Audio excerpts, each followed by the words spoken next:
Buenos días. Sigo entonces con el sombreado de acá del San Sebastián. Este es un tercer video que estoy utilizando para el dibujo de figura.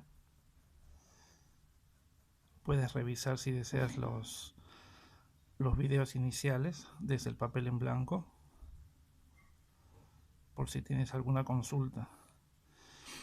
Este es un sombra tostada en polícromos y mi cartulina es una cartulina suave que venden aquí en Lima, que le dicen papel americano, que usan los estudiantes sobre todo porque es muy económica y es suave, tiene una textura muy suave, ¿no? Y resiste muy bien a los borrados, pero al parecer no la venden en otros países. Bien, yo sigo acá con el sombreado, ¿no?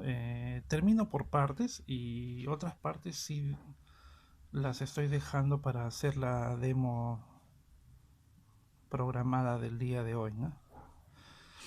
Hoy día sí nos vamos de largo con el video, a lo que dure la memoria, digamos. Bien, vamos por partes, ¿no?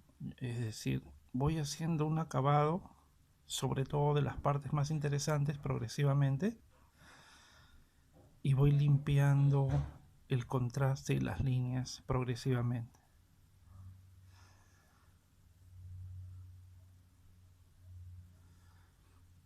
Ya el detalle depende de las sombras, ¿no? Las sombras con las que voy modelando. A mí me gusta el término modelar en un sentido escultórico del dibujo, con las aplicaciones de los valores tonales se van dando las sensaciones tridimensionales.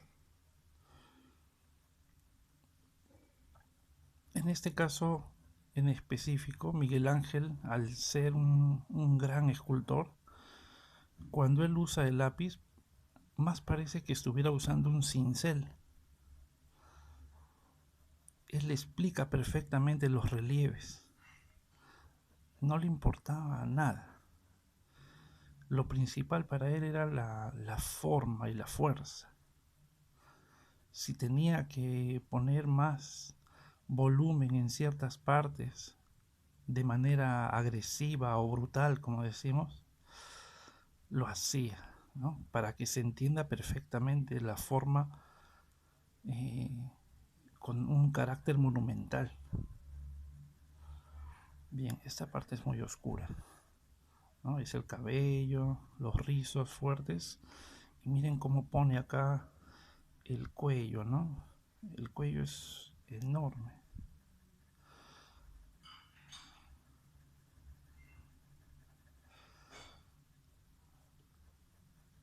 Acá, ¿no? El tendón del esternocleido que va hacia la clavícula, pero lo marca de una manera muy contrastada.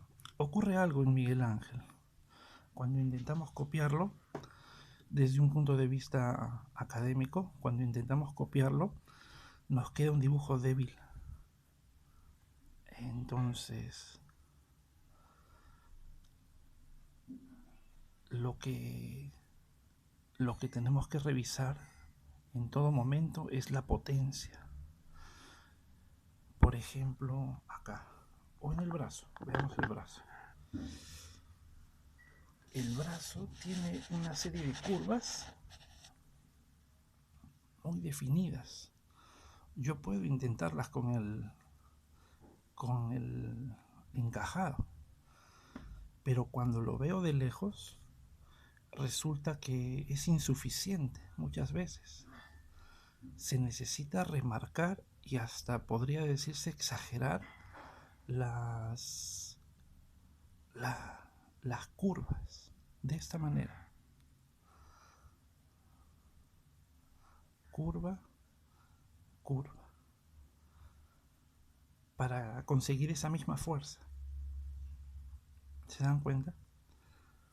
Entonces, en Miguel Ángel sobre todo, ¿no?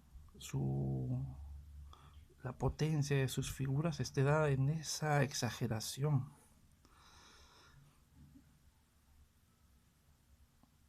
A muchos no les gusta, ¿no? Justamente esa fuerza que lo separa un poco de una figura natural, ¿no? Parece figuras de gimnasio, como dicen, ¿no? Pero ese era su estilo. Y era lo que justamente se necesitaba para una altura semejante, ¿no? En un mural. Entonces, tomamos distancia, comparamos y efectuamos un acto de potencia expresiva, ¿no? En las curvas. Eso no ocurre en todos los artistas, ¿no? Esto es algo que es muy notorio en Miguel Ángel, ¿no? Si queremos copiarlo, tenemos que darle potencia. En el taller, cuando tenía el taller presencial aquí en Lima, los alumnos se adiestraban por medio de láminas y copias, así como lo que estoy haciendo ahora, y les pedía que se retiren de su dibujo con esta frase, ¿no? Les decía distancia y potencia, distancia y potencia. Por ejemplo, esta parte, ¿no? Tenemos que tomar distancia para observar qué tanta potencia tenemos que darle a la salida de las curvas y al rigor del contraste lineal. Por ejemplo, esta parte está en comparación débil, ¿no? Tengo que darle más línea, más salida a estas curvas para conseguir la misma potencia de Miguel Ángel.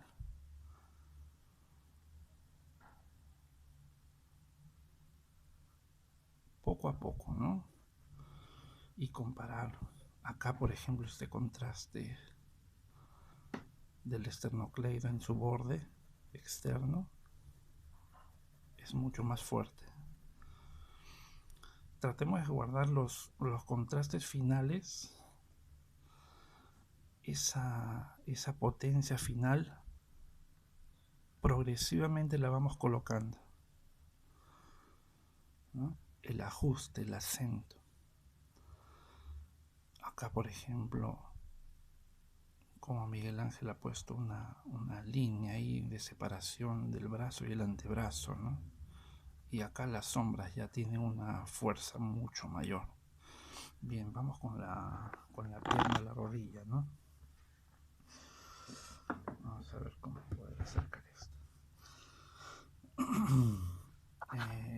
Entonces, vendríamos con un detalle acá, más anatómico, ¿no? Lo que tenemos acá es el relieve de la rótula. Acá tenemos el vasto externo que va cubriendo la cabeza interna del fémur, ¿no? Acá entonces tenemos todo este triángulo fuerte de del relieve de la tibia, ¿no? Este triángulo que se ve acá. Pero vamos poco a poco porque, como les digo, tantas curvas. Esta debe ser la cabeza del peroné.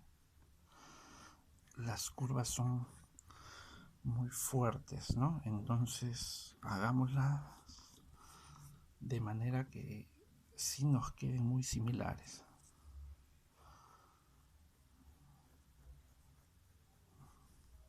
Acá es la parte superficial en sombra, ¿no? De la tibia. Veo acá un relieve, pero no, me está quedando muy débil, ¿no? Debe tener una salida, como les digo, más exagerada en la curva. Es una pierna poderosa. Entonces, tenemos que aplicar un poco de exageración en las curvas.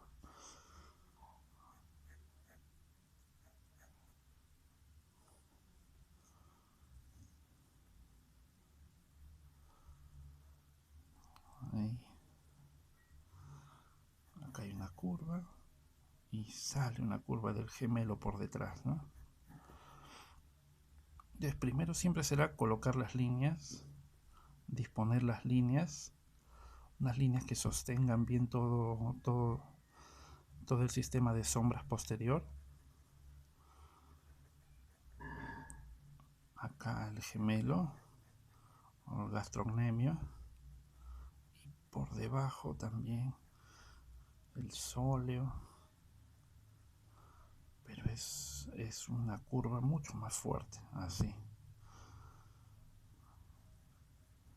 Y contrastar la línea, una, dos. Mi profesor decía que Miguel Ángel incluso hasta inventaba músculos. O sea, si necesitaba un relieve para dotar a la figura de más vigor, se lo inventaba. Músculos supernumerarios, decía el profesor Velarde. Tal vez. Bien, entonces acá algunas arrugas del tobillo. Y no lo termino, simplemente voy colocando un poco más el detalle.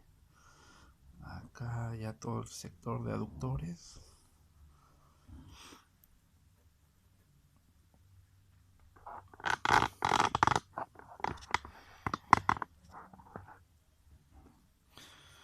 Es decir, trato de no apurarme con las sombras.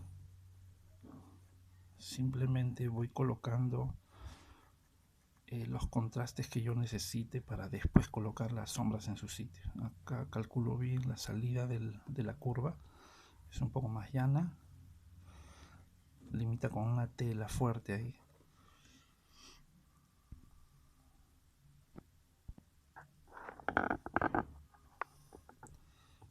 ¿No? Es una parte compleja porque está llena de sombras, pero ya directamente baja y va para atrás la tela, ¿no?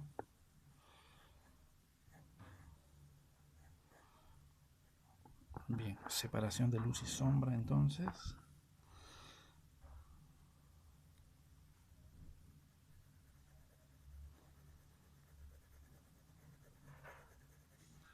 El dibujo clásico es hermoso.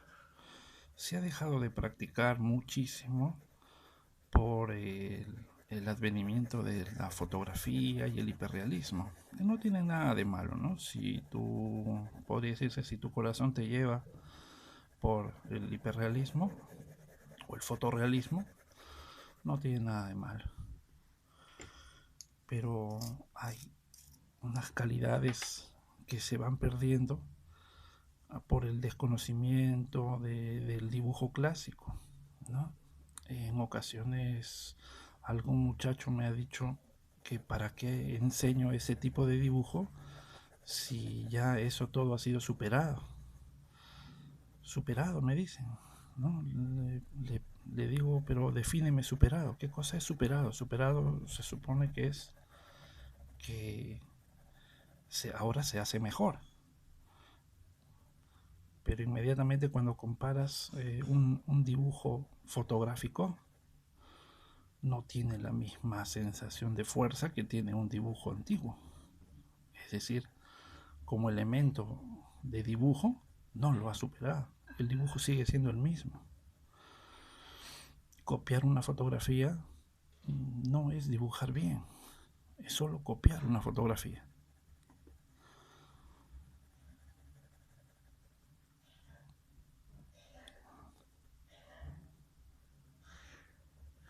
A mí me gusta mucho el dibujo clásico.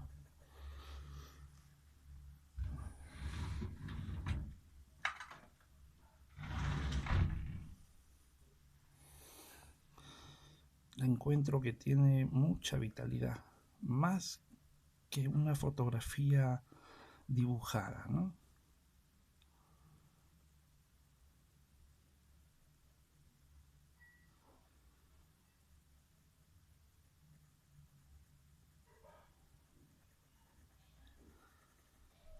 Entonces voy aumentando por saturación de trazos cruzados las calidades de sombra.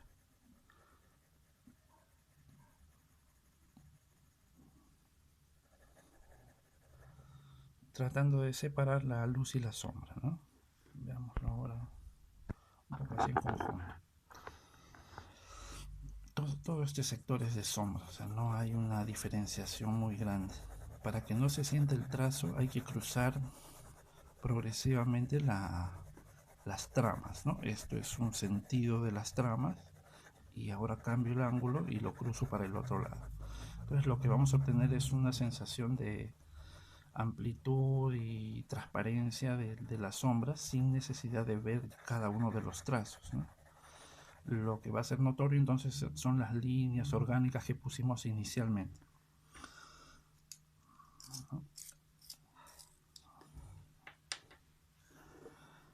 Entonces aquí poco a poco una acentuación de las sombras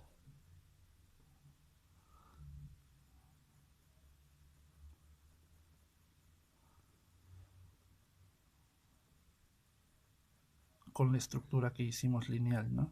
La estructura lineal de la rótula. Entonces acá busco en dónde es el máximo oscuro y lo voy aplicando, ¿no? Para que me quede el relieve del basto. El basto viene a ser, hay dos, ¿no? El basto interno y el externo, ¿no? Que se ve hacia afuera, que van cubriendo la cabeza grande del fémur, ¿no? Que hacen articulación con la rótula y la tibia.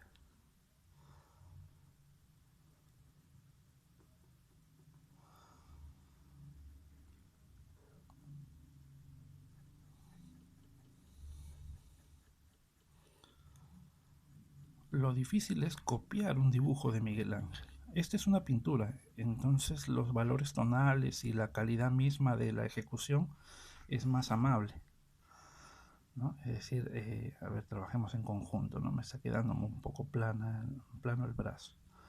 Es decir, aquí no hay trazos, ¿no? Hay algunas secciones de pincelada notoria, pero en la mayor parte no son trazos acumulados, ¿no? Cruzados. Entonces es más fácil copiar esta pintura que un dibujo de Miguel Ángel, ¿no? Un dibujo de Miguel Ángel es cosa seria copiarlo, ¿no? Se sufre, no se puede copiar. Lo que pasa es que el maestro florentino era apasionado, ¿no? Sus trazos, las sombras, no era académico, digamos, ¿no? Ya cuando estaba con su estilo más robusto, él hacía y deshacía, ¿no? Iba más allá de lo que se supone un dibujo programado y sin embargo es totalmente expresivo, ¿no?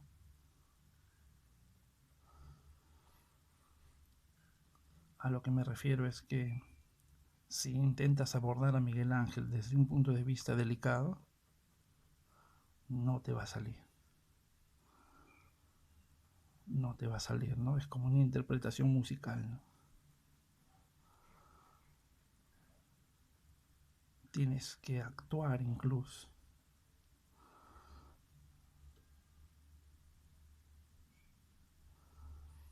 Todo lo contrario a cuando hacemos una copia de Da Vinci, ¿no? De Leonardo.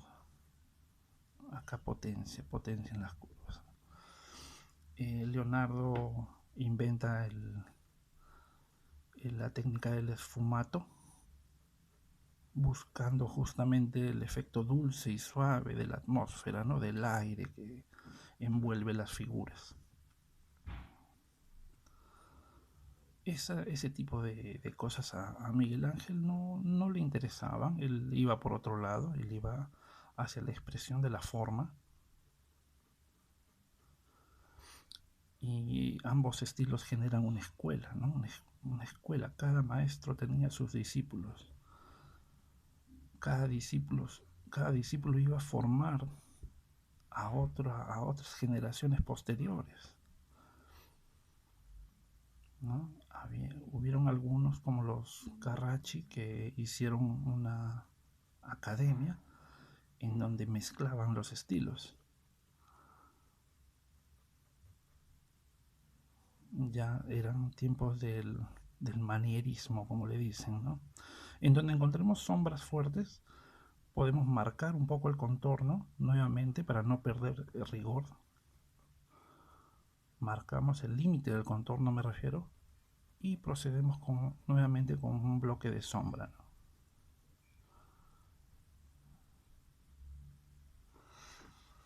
Bien, eso como para trabajar en conjunto, pero es la pierna la que quiero ir trabajando, ¿no? Todo este sector son sombras y más músculos, ¿no?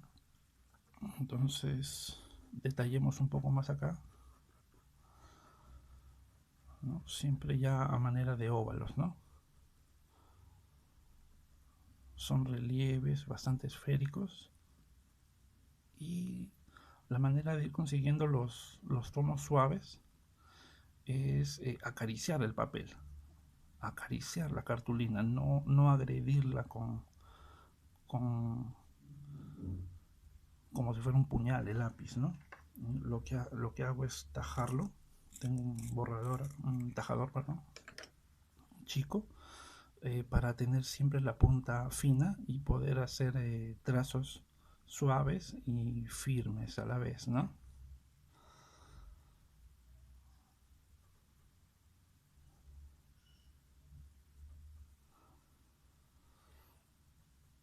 Si bien los dibujos de Leonardo y Miguel Ángel se diferenciaban muchísimo en espíritu, eh, es el verismo, el realismo que tenían ambos, lo que los unificaba, los hermanaba en una época, en espíritu, en cierto modo, ¿no? Cuando Miguel Ángel ve los dibujos de Leonardo, debe haber pensado, ¿no?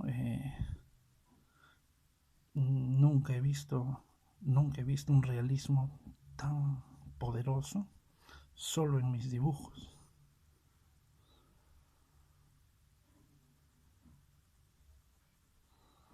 Y Leonardo lo mismo con Miguel Ángel, ¿no? Aunque después dicen que se pelearon y hablaban mal uno del otro, ¿no? Pero como dicen, uno escoge sus enemigos, ¿no? O el destino escoge a tu enemigo, tu némesis. Y si tienes de enemigo a Miguel Ángel, quiere decir de que tú eres tan fuerte como él. Leonardo y Miguel Ángel entonces forman escuelas distintas con características diferentes, ¿no? Leonardo era más pictórico, Miguel Ángel destacaba no por su colorido, sino por su dibujo. No había quien lo iguale, ¿no? Pero estamos hablando de estilos, entonces no es que uno superara al otro. La decisión final de quién era mejor artista a veces cae en la cantidad numérica de trabajos que lograron hacer uno y otro, ¿no? Pero no por la calidad de trabajos.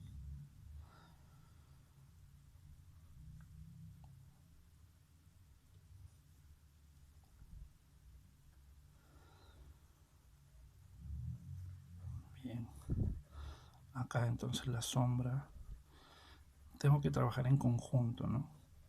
Es decir, tratar de que una parte no quede demasiado acabada y la otra no.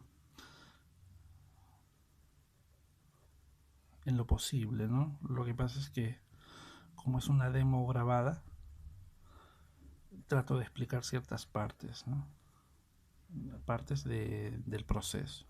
Entonces yo estoy entonces con las sombras, pero vistas ya como relieve, ¿no? Plenamente. Entonces pienso en el relieve y trato de expresarlo ya con los valores tonales.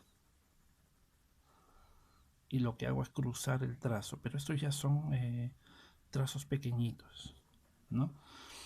Echado el lápiz puedo hacer toda la sombra amplia, pero para eso uso el lápiz de punta más larga para poder echarlo, ¿no?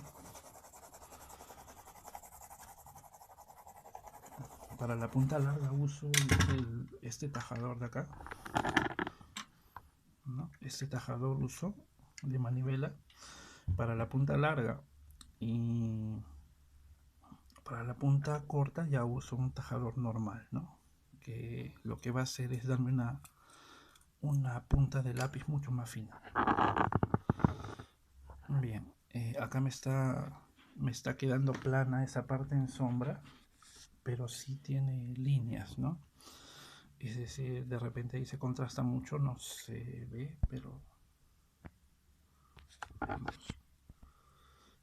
pero acá ya he ido poniendo algunas líneas más, ¿no? Acá los cerratos, una, dos, acá debo marcar muchísimo el dorsal, como sale poderoso, ¿no? Con una línea gruesa, casi no se ve. Acá entonces estas partes,